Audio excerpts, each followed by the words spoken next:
خمسينيات القرن الماضي، لا صراع يطغى على صراع القوى العالمية.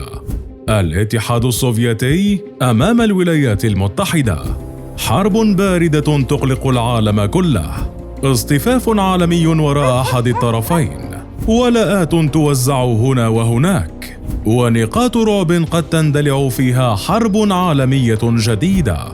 اليوم نعيش الصراع من جديد، روسيا أمام الولايات المتحدة. الساحة المعروفة هي أوكرانيا، وبقية دول العالم نقاط متوقع أن يحدث فيها الصراع، إما مع موسكو وإما مع واشنطن. لا مجال للحياد، وكل دول العالم تحت الاختبار. تعيد الأزمة الروسية الأوكرانية الذكريات القديمة للكوكب في خضم الحرب الباردة الطويلة التي خاضها الطرفان من قبل، وانتهت بسقوط الاتحاد السوفيتي أخيراً، ليصعد للعالم قطب واحد متمثل في الولايات المتحدة الأمريكية. ورغم الأزمة الحالية وارتفاع وتيرة التوتر والقلق، لكن ما عاشه العالم في الحرب الباردة كان أشد رعباً.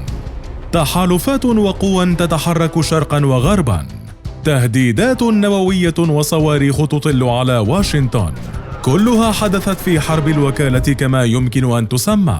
وبالطبع كان الشرق الأوسط حاضراً في قلب تلك الأحداث، حلف يواجه السوفيات، ودول تدين بالولاء للسوفيات، معسكر شرقي يثور يوماً بعد يوم، بريطانيا تخشى دمار إسرائيل، وأمريكا تسعى لمد نفوذها مقابل أي ثمن. الغرب بين حالة من الاتفاق وحالة من التشتت. هل ندعم من طردونا من أراضيهم أم نترك المعسكر الشرقي يختار موقفه وحيداً؟ تساؤلات وإشارات استفهام نتج عنها ما بحثت عنه لندن وواشنطن. حلف عسكري قوي في الشرق لم يكتب له العيش طويلاً، لكنه وجد ليكون عدواً للسوفيات وأصدقائه، وتلك حكاية حلف بغداد.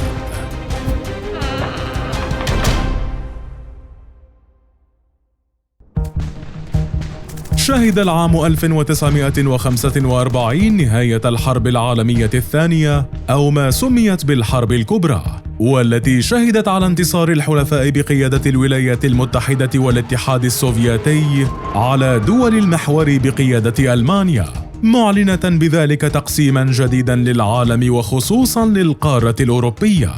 وكون الولايات المتحدة دخلت الحرب لدعم الحلفاء على الرغم من قدرتها في الابتعاد عنها، فإنها بحثت سريعا عن الصدارة لتعويض خسائرها المادية، وفي ذات الوقت لتكون الأقوى في الكوكب.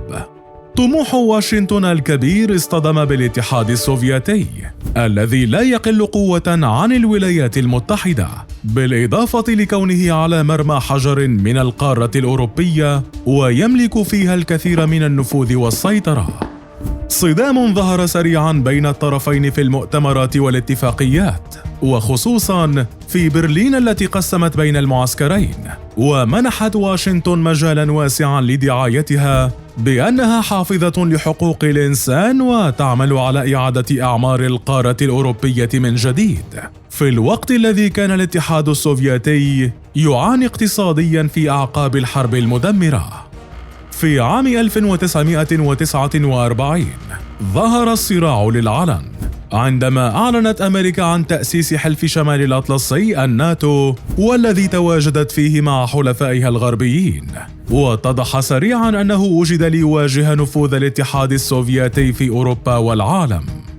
بعد 6 سنوات رد السوفيات من خلال تأسيس حلف وارسو عام 1955، والذي ضم الاتحاد السوفيتي وحلفائه في المعسكر الشرقي، لتتحول المواجهة من السوفيات والأمريكان إلى الناتو وحلف وارسو. لكن الصراع لم يتوقف عند هذا الحد، ففي الواقع الحلفان ضم الدول في القارة الأوروبية ومحيطها، أما في الشرق الأوسط لم ينضم أحد لتلك التحالفات، ما جعل الدول تبحث عن مصالحها لدى الطرفين، إلا أن بريطانيا ومعها أمريكا وجدت في الشرق الأوسط فرصة للحد من النفوذ السوفيتي وتأطير قوته هناك، وكان التحرك سريعا للغاية. ففي ذات العام الذي أسس فيه حلف وارسو، تحركت لندن وواشنطن في الشرق الأوسط لتطلق حلفا جديدا، وكان الحلف الذي سمي بحلف بغداد، والذي ضم عددا من الدول الإسلامية الرافضة لتزايد نفوذ السوفيات في الشرق الأوسط، وفي ذات الوقت تعتبر قريبة من بريطانيا بشكل كبير.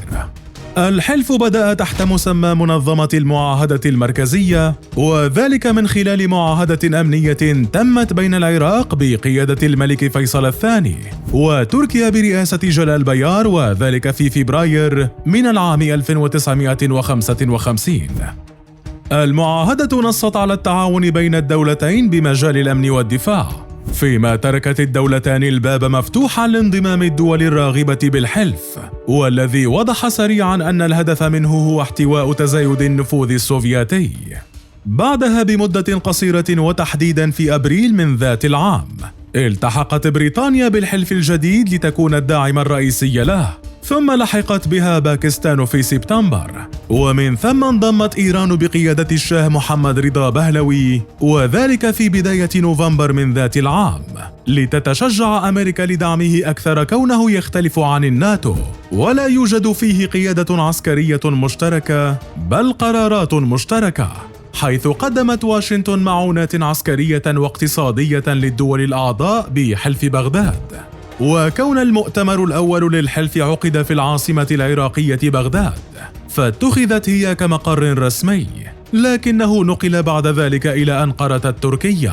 لكن مسيرة الحلف الذي نفذ عددا من التدريبات العسكرية المشتركة واتخذ بعض القرارات الأمنية لم تكن طويلة، فقد انطلقت سلسلة الانهيار سريعا لتطيح بالحلف الجديد، وفي ذات الوقت لم تلتفت أمريكا كثيرا له، فبحسب تقارير استخباراتية كشف عنها لاحقا، فإن واشنطن سعت بقوة لتكون مصر من ضمن هذا الحلف، وذلك بسبب إيمانها بأن وجود مصر سيدفع كل العرب للانضمام إليه.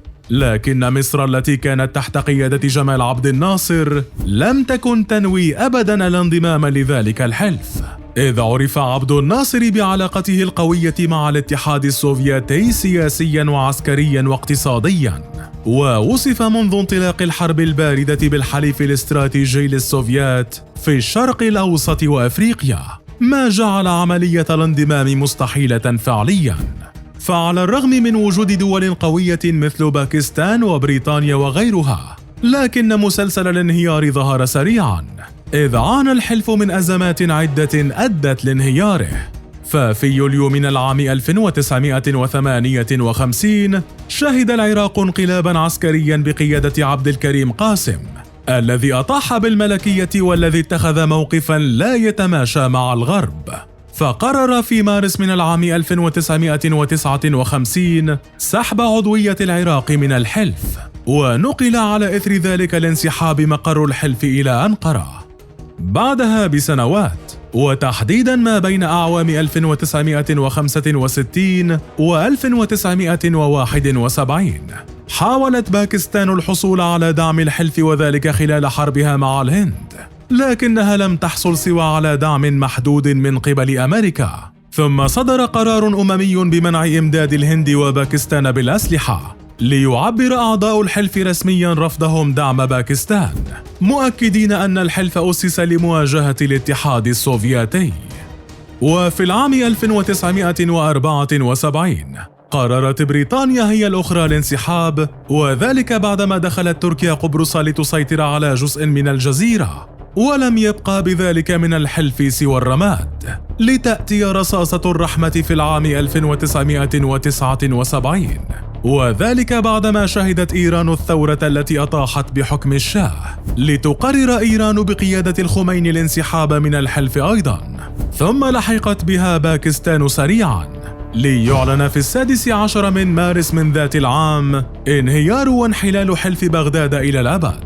مع ذلك هذا ليس كل ما نعرفه عن حلف بغداد، فمنذ تأسيسه واجه الحلف رفضا شعبيا كبيرا خصوصا داخل العراق، وذلك كونه خلق للوقوف بوجه دول عربية أخرى بحجة وفاقها مع الاتحاد السوفيتي، ما دفع بعض الدول للوقوف ضده أيضاً، وكانت منها مصر والسعودية، التي رأت في المشروع عملية أولية لوضع زعيم للمنطقة يمكنه التحكم فيها وتحريك أي قوة سياسية وعسكرية، وذلك بهدف الحفاظ على أمن إسرائيل بالمرتبة الأولى، وخصوصاً من قبل بريطانيا.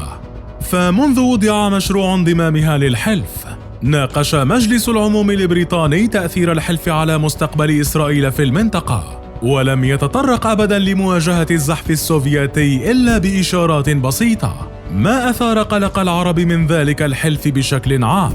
كما ذكر الرئيس المصري الأسبق جمال عبد الناصر في تصريح متلفز أن بريطانيا كانت تعمل على إقناع العراق بغزو سوريا، وذلك في عملية لاستفزاز مصر خلال محادثتها مع سوريا لتنفيذ الوحدة، لكنها ألغيت في اللحظات الأخيرة بعدما علمت بها السعودية.